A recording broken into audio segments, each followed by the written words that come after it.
Undertale has made quite the impact on the gaming community.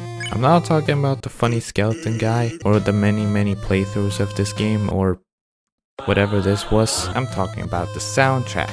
I mean, you can't lie, Toby Fox was cooking when making these songs. And today we are here to put these infamous songs he's made to the test by seeing how many of them are required to listen to for us to actually beat the game. So without further ado, let's begin.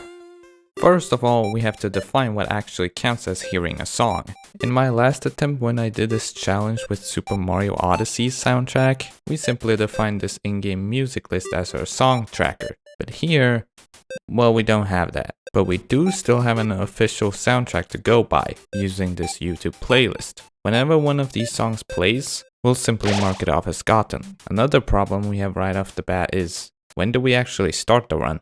Well, in this case, I will consider the start of the run as what speedrun.com defines it, in that it begins when clicking yes on name confirmation. This means we will actually skip both Once Upon a Time and the start menu theme that plays before them. Next, we need to decide on what counts as beating the game. For the sake of simplicity, I'll be counting any ending you can achieve except for hard mode, because that one is ironically not gonna make this challenge very hard, since it already ends once you have finished Ruins. With that out of the way, we're just gonna jump straight into it.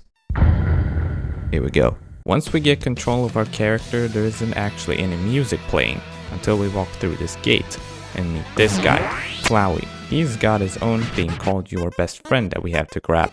These kinds of songs are actually called leitmotifs and are essentially a theme that represents a character or object and thus plays whenever they appear in the story.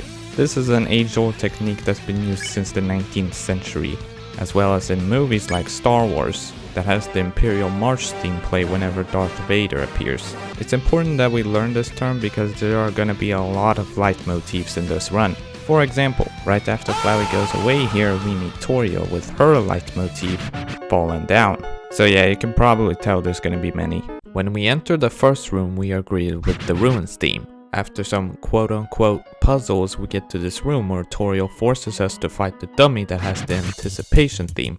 Now that's just disrespectful. But what if I told you there is a way to skip this? Well, if you were to line yourself up to this spot next to Toriel, talk to her, and right after the last text box you hold right and immediately try to talk to her again, you'll actually move one step forward, which allows you to bypass Toriel in this room. However, you won't be able to continue this next room without Toriel, so for that we need to do a wrong warp. A wrong warp in Undertale is a technique that involves the global.interact variable in the game's code. Normally when global.interact is set to 0, you can move around freely, but when it's set to anything over 0, it won't allow you to move your character. So when you interact with a cutscene, the game sets global.interact to 1. In the case of a loading zone, it's instead set to 3, but that's more for organization's sake. 3 and 1 do the exact same thing, just with different numbers. But by doing a strange button combination in this room, you can actually trigger the loading zone and Toriel's text box at the same time. Thus, if you mash through Toriel's dialogue fast enough, you can actually set global.interact back to 0 before you enter the next room. This makes the game really confused since you're not in the right scenario, and due to that, it spawns you at the next room's default position. The default position of a room is normally where you spawn when loading up a new save, though not every room in this game has a save point. So for the rooms without save points, Toby Fox just placed them wherever.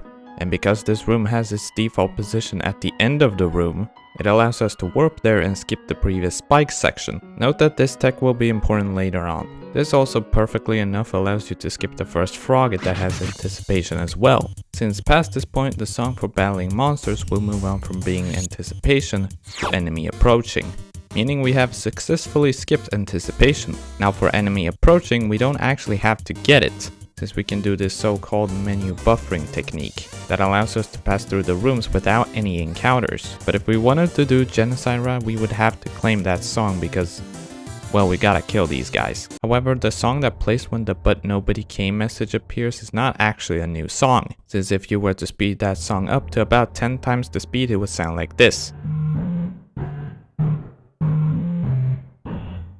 which is exactly the same theme as the flowery leitmotif. Plus it's not actually in the official OST list, so that one we don't have to worry about. Real quick, I'm just gonna add 2 more music trackers. This one is for songs that we skip by doing genocide, and this one is for songs that we gain by doing genocide, so that when we finished, we'll see what route is better. I'm not including pacifist because, well, to do pacifist you need to do neutral. So there's basically no point in doing that one. Unnecessary tension, ghost fight, home, and heartache are all themes we are unfortunately forced to grab here in the ruins. We also can't get the butterscotch cinnamon pie slice, because that requires us to go to bed, which triggers home music box. Also, I decided to kill Toriel because, I mean, it's pretty clear she was secretly trying to sabotage us by blocking the way, running away from us, and thus giving another soundtrack. Not to mention literally fighting us, which also gives another soundtrack. Yeah, she was not that nice to us. And if anybody in the future decides to betray us, we'll do the same to them. That'll be our way of character assessment throughout the run. But with that, we have finished Ruins. Time to move on to Snowdin. Here we talk to Sans and get his leitmotif. We see Papyrus and get his leitmotif. We also get Snowy, Dog Bass. Yes, apparently that's considered a song, Dog Song, Snowdin Town, and Bone Trousel. Although that song does not play when fighting him in Genocide, so we can add that one to the neutral only counter. Since we're also forced to fight Doggo here that plays enemy approaching, we can remove that from the Genocide only counter. With that, we are done with Snowdin. Yeah, this one did not have a lot of stuff going on for it apparently. But now we move on to Waterfall. Let's just get some impossible to avoid off the list first. Those being Danger Mystery, Undyne, Waterfall, Run, Quiet Water, and Memory, all of which combined gives us 6 songs. They're not worth spending time on since they're in the exact same situation of, oh, that song plays at this part of the game? Okay, cool. But now it's time to talk about something much more interesting. We're gonna talk about the Nice Cream Guy. The Nice Cream Guy is usually a character in the game that just acts as a shopkeeper who sells nice cream that you can consume and earn HP for. But there's something much deeper to this character than you might think, because he's got a power so unbelievably powerful that it makes all other characters in this game pretty much seem worthless. Asgore, embarrassing. Flowey, don't care for. Sans, who's that? This is the real deal right here. And funnily enough, it has actually nothing to do with the nice cream. No, it's actually about what you get after buying the nice cream in Waterfall. That being none other than the punish card. Okay, you're probably wondering what's so special about this other than when having 3 of them you get an ice cream for free. And to that I say, watch this. Did you notice it? When we decide to use the punch card, it displays this little joke letter. But by bringing this letter up, we actually have 1 frame to move our character for. So remember that Torio room where we had to do a wrong warp? Well, this allows us to actually do that anywhere in the game, as well as skipping cutscenes and boss battles. Yes, cutscenes and boss battles. The very thing where most of our collected songs come from. Meaning that after we've acquired this, we can skip the song Nya in the Undyne fight, which apparently is a different song than Spear of Justice. Yeah, they literally just changed the key slightly. So the song Nya we can avoid, but sadly not the second one. One thing to know is that when doing Genocide, the Nice Cream Guy doesn't appear, which definitely puts a dent into the Genocide route. But we do still get to skip the dummy fight actually. Then for Undyne, instead of having Spear of Justice, we'll be having But the Earth Refused to Die and battle against a true hero. So after some readjustments, our tracker now looks like this, with Genocide currently in the lead. Let's see if they'll keep it going into Hotland. Right off the bat, we're gonna mark off the impossible to avoid ones, being Ooh.